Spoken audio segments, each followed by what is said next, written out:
Pasukan Muslim Chechnya memamerkan rekaman aksi drone dan granatnya saat menggempur parit militer Ukraina.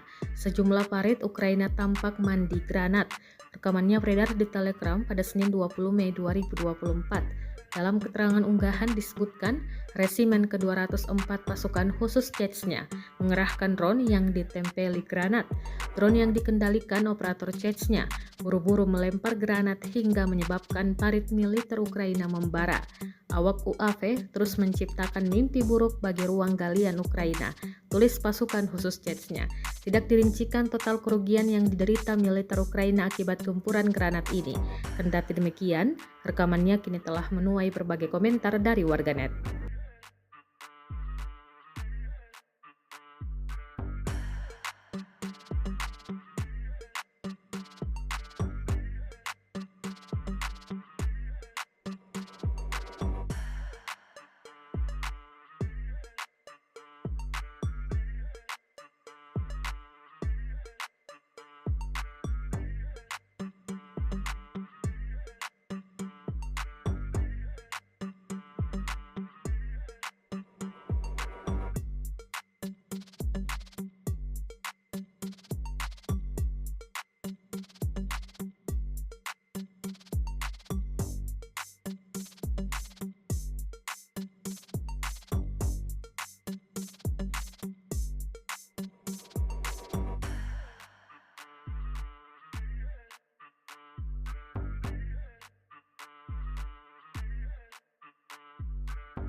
Download Tribun X sekarang, menghadirkan lokal menjadi Indonesia.